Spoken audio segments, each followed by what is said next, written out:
আসসালামু আলাইকুম রহমতুল্লাহ। আমি আজকে এসেছি দরসুল কোরআন ইসলামিক একাডেমিতে। দরসুল কোরআন ইসলামিক একাডেমির ছাত্রীরা সুন্দর জান্নাতি পোশাক পরে সুন্দর করে নামাজ পড়ে বসে আছে। তা আমি ওনাদেরকে মধ্যে একটা কোশ্চেন করতে আসছি। তো কোশ্চেনটা হচ্ছে যে আল্লাহ রসুল সাল্লাল্লাহু আলাইহি সাল্লাম যখন আল্লাহ তাআলার সাথে দেখা করার জন্য মিরাজে যান, তখন মসজিদুল আকসায় গিয়ে নামাজ পড়েছিলেন।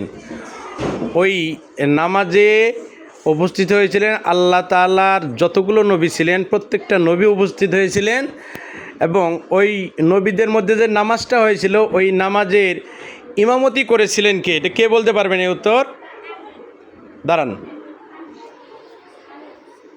আপনার নাম কি? জোরে বলেন, আরো জোরে বলতে হবে। নাদিয়া। আপনি কোন শ্রেণীতে পড়েন? জোরে করে বলেন। বলেন তো দেখি, তাহলে ওই নামাজের ইমামতি করেছিলেন কে? হযরত মুহাম্মদ সাল্লাল্লাহু আলাইহি সাল্লাম। সঠিক হয়েছে আপনার প্রশ্নের উত্তরটি।